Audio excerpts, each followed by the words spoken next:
नीतीश कुमार होंगे जेडीयू के नए अध्यक्ष। खबर निकल के सामने आ रही है। कार्यकारिणी की बैठक में ललन सिंह ने रखा है प्रस्ताव। जेडीयू कार्यकारिणी की बैठक में प्रस्ताव पर मुहर लग चुकी है। अब नीतीश कुमार ही जेडीयू के कर्ता धर्ता होंगे। चुनाव के कारण इस्तीफा दिया गया है। ललन सिंह का यह बयान इस्तीफे के बाद निकल के सामने आया। जेडीयू की ओर से शाम 5 बजे ऐलान किया जाएगा। तो जेडीयू कार्यकारिणी की बैठक में प्रस्ताव पर मुहर लग चुकी है। 3 ऐसे प्रस्ताव है जिन पे मुहर लगी है, जिसमें जातिगत जनगणना भी है। और इसी के साथ बता दें कि सीट शेयरिंग क्या होगी, इन सब का निर्णय नीतीश कुमार ही लेंगे। तो नीतीश कुमार राष्ट्रीय अध्यक्ष जेडीयू के बन चुके हैं और ऐसे में आपको बता दें आधिकारिक तौर पर ऐलान जो है आज शाम 5 बजे जेडीयू की ओर से किया जाएगा। अजय चौहान दिल्ली से हमारे साथ जुड़ चुके हैं और तो न्यूज रूम से प्रियंका भी हमारे साथ जुड़ चुकी है। सबसे पहले अजय, मैं आपका रुख करना चाहूंगी। जो कयास लगाए जा रहे थे, देखिए उस पर मुहर लग चुकी है, लेकिन आधिकारिक ऐलान अभी तक नहीं हुआ है। बिल्कुल श्रुति, देखिए जिस तरीके से चर्चाओं में थे ललन सिंह का इस्तीफा होना था और नहीं होना था, बार बार यही चर्चा चल रही थी, लेकिन आज वो पिक्चर साफ हो गई है और अभी बैठक चल रही है। इसके बाद 3:30 बजे स्टार्ट होगी और 5 बजे पूरी तरह से प्रतिक्रिया कर दी जाएगी और ऐलान कर जाएगी जो जेडीयू का राज्य अध्यक्ष कौन होगा। ये साफ है कि लगातार कहीं ना कहीं अब जो थी, क्योंकि बीजेपी की तरफ से ये कहा जा रहा है कि नीतीश कुमार कभी भी पलट सकते हैं, यानी कि उनका जो पलटन का सिस्टम है वो कहाँ रहते हैं, किधर जाते हैं, कोई पता नहीं होता।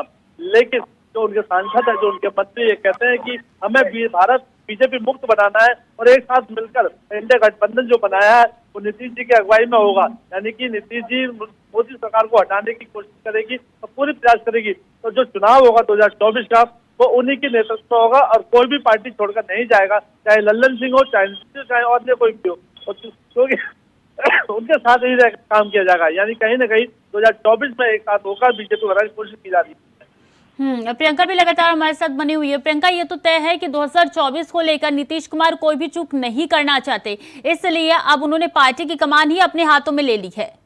जी स्वीटी, बिल्कुल 2024 के चुनाव को देखते हुए ये फैसला कहीं ना कहीं आया है और ललन सिंह ने खुद इस बात को साफ कर दिया है। उन्होंने कहा है कि 24 के लोकसभा चुनाव की सक्रियता को देखते हुए उसी के मद्देनज़र ये फैसला लिया गया है। उन्होंने नीतीश कुमार के नाम का सुझाव रखा और पार्टी में सभी लोगों के समर्थन के बाद में नीतीश कुमार ने कहा कि यदि सब लोग तैयार हैं तो वो जिम्मेदारी लेने के लिए तैयार है। आपको बता दें कि नीतीश कुमार दूसरी बार जेडीयू की कमान संभाल रहे हैं। 21 जुलाई 2021 को ललन सिंह को अध्यक्ष पद सौंपा गया था। 2 साल का कार्यकाल होता है। वो कार्यकाल समाप्ति के बाद एक बार फिर से नीतीश को चुना गया है और जाहिर सी बात है कि कहीं ना कहीं लोकसभा की रणनीति भी इसके पीछे एक बड़ा कारण है, क्योंकि अब अगली बैठक में इंडिया गठबंधन की जो अगली बैठक जनवरी में होने वाली है, उसमें सीट शेयरिंग को लेकर तमाम अहम बैठकें होंगी। उस पर फैसला करना होगा, योजनाएं बनानी होगी। नीतीश कुमार के हाथ में जब कमान होगी तो कहीं ना कहीं ये फैसला नीतीश कुमार आसानी से ले सकते हैं और जिस हिसाब से पार्टी जेडीयू आगे बढ़ना चाहती है, जिस हिसाब से इंडिया गठबंधन में अहम भूमिका निभानी है। उसके अलावा आपको स्वीटी ये भी बता दें कि एक तरफ नीतीश कुमार ने कमान संभाली है तो दूसरी तरफ नारे नीतीश को लेकर उनके समर्थक जो है नीतीश कुमार अहम भूमिका इसमें निभा सकते हैं। अजय, देखिए कहा यह जा रहा है कि जो कार्यकारिणी की बैठक हुई है इसमें 3 प्रस्ताव पर मुहर लगी है। कौन कौन से ऐसे प्रस्ताव है जिन पे मुहर लगी है इस बैठक में? देखिए बिल्कुल श्रुति, बता दें कि जिससे प्रस्ताव पेश किया जा रहा है अभी वो क्लियर है। तो देखना ये होगा कि नीतीश कुमार क्या अध्यक्ष पद पर रहते हुए बिहार चुनाव 2024 का लड़ेंगे या मुख्यमंत्री पद पर रहकर चुनाव लड़ेंगे, क्योंकि ये तब प्रयास है कि लालू प्रसाद यादव हो सकता है कि नीतीश कुमार का जो गठबंधन बिहार में चल रहा है वो टूट सकता है, क्योंकि ललन सिंह को अभी मनाया भी जा रहा है और क्लियर पिक्चर नहीं हो पा रही है, क्योंकि ललन सिंह का जो करीबी था लालू प्रसाद यादव से वो सबसे बड़ा मुद्दा बना हुआ है। तो देखिए जिसका नीतीश कुमार ने अपने हाथ में राष्ट्रीय अध्यक्ष का पद संभाला है और लिया गया है, तो उसको एक बड़ा मुद्दा बनाया जा रहा है, क्योंकि 2024 का चुनाव होगा।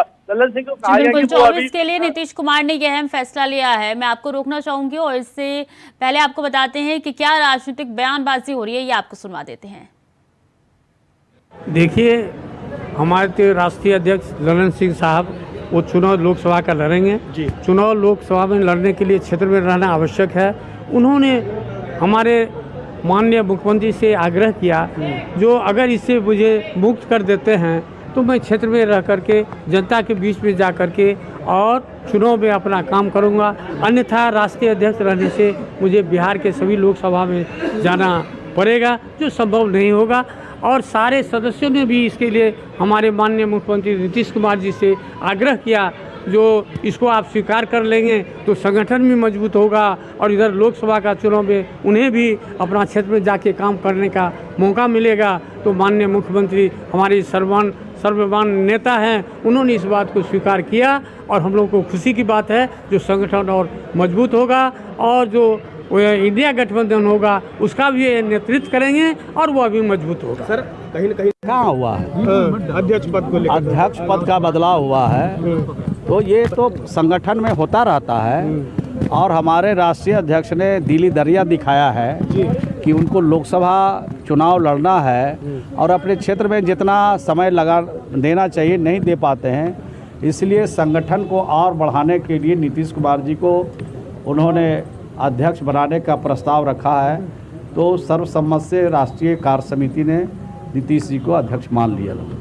तो नीतीश कुमार जेडीयू के राष्ट्रीय अध्यक्ष बन चुके हैं। अनिला सिंह हमारे साथ बीजेपी की प्रवक्ता जुड़ चुकी है। अनिला जी, बहुत स्वागत है आपका इंडिया वॉइस पर। नीतीश कुमार अब राष्ट्रीय प्रवक्ता तो बन चुके हैं, राष्ट्रीय अध्यक्ष बन चुके ही है, अब वो कहा जा रहा है कि बीजेपी के साथ शामिल हो सकते हैं।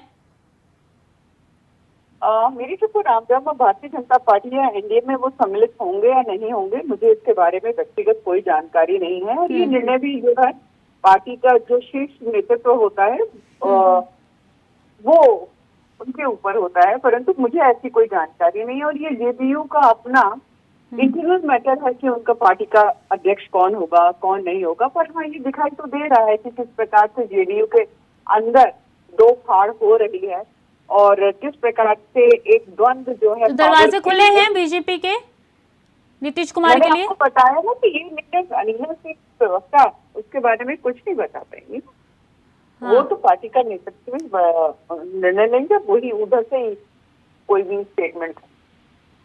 गिरिराज जी ने तो साफ तौर पे कह दिया अनिला जी कि अब नीतीश कुमार को आने ही नहीं दिया जाएगा एनडीए में। गिरिराज जी देखिए हमारी पार्टी के बड़े नेता हैं, बिहार से आते हैं, उन्होंने कहा है, परंतु मुझे अपनी सीमाएं पता है, मैं एक प्रवक्ता हूँ। जब तक पार्टी की तरफ से मेरे पास कोई स्टेटमेंट नहीं आएगा मैं उसके ऊपर कोई टिप्पणी नहीं कर सकती। ठीक है अनिला जी, हमारे साथ प्रतिभा देवी जी भी जुड़ चुकी है, जेडीयू की प्रवक्ता है। पहले तो ये कयास लगाया जा रहा था प्रतिभा जी कि नीतीश कुमार राष्ट्रीय अध्यक्ष नहीं बनेंगे, लेकिन कयास धरे के धरे रह गए, क्या कहेंगी? देखिए कयास तो राजनीति में बहुत कुछ लगाया जाता है ना, और कयास तो आप लोग लगा रहे थे ना। हमारी पार्टी के लोगों ने तो ऐसा कुछ नहीं कहा ना कि हमारे आदरणीय नेता नीतीश कुमार जी। नहीं, आप ही की पार्टी के लोगों ने कहा था कि नहीं बनेंगे वो राष्ट्रीय अध्यक्ष। नहीं, अब कौन कैसे क्या कहा मुझे नहीं मालूम, लेकिन मैंने तो कल कहा था कि ये कल पता चल जाएगा, आप लोग कल तक का इंतजार कीजिए। हाँ, तो क्या एनडीए के साथ शामिल होने जा रहे हैं नीतीश कुमार? नहीं, ये तो ये मैं भी नहीं कह सकती या फिर कोई भी पार्टी का। अच्छा, एनडीए के साथ मुझे जाने की आवश्यकता ही क्या है? पार्टी का राष्ट्रीय अध्यक्ष बदलते रहते हैं, पार्टी सुन लीजिए, पार्टी के राष्ट्रीय अध्यक्ष बदलते रहते हैं। यह एक पार्टी का अपना नियम है, कानून है। सभी पार्टियों के राष्ट्रीय अध्यक्ष समय टू समय या फिर प्रदेश अध्यक्ष बदलते रहते हैं। तो इसका मतलब यह तो नहीं कि हम पार्टी छोड़ के दूसरी पार्टी में जा रहे हैं गठबंधन तोड़ के। अरे भाई, एक तरफ हमारा 63% वोटर के साथ माननीय मुख्यमंत्री श्री नीतीश कुमार जी मजबूत स्थिति में महागठबंधन के साथ महागठबंधन के सबसे मजबूत नेता है, और वो एनडीए में जा रहे हैं 23% वोटर के साथ। मतलब ये तो समझ से पड़ी की बात है ना। मतलब एनडीए कमजोर है, इंडिया गठबंधन अभी ताकतवर है। एकदम इसमें कहाँ कोई दो मत है, आप देख लीजिए, इसमें कहाँ, ये तो कैलकुलेशन की बात है। अनिला जी जवाब दीजिए, संपर्क टूट गया अनिला जी से। लेकिन प्रतिभा जी, कहा यह जा रहा है कि नीतीश कुमार 24 के चुनाव के लिए कोई भी चूक नहीं करना चाहते हो और इसलिए इंडिया गठबंधन पर अपना दबदबा बनाने के लिए वो राष्ट्रीय अध्यक्ष बने हैं। क्या सच्चाई है इसमें? नहीं, दबदबा क्या, ये तो उसके सूत्रधार ही है। इंडिया गठबंधन की नींव ही इनके ऊपर है, इन्होंने ही डाली है नींव उसकी। तो फिर दबदबा बनाना क्या? दबदबा तो ऐसे ही एनडीए दबाव में, एनडीए इंडिया के सामने टिकता कहाँ है, कहाँ खड़ा दिखता है। ठीक है, बहुत बहुत शुक्रिया हमसे बातचीत करने के लिए, अपना पक्ष रखने के लिए। तो प्रतिभा देवी को सुन रहे थे आप, उनकी तरफ से साफ तौर पे कहना है कि अभी इंडिया गठबंधन में मजबूत वोटर्स है और वो ताकतवर अभी सबसे ज्यादा है।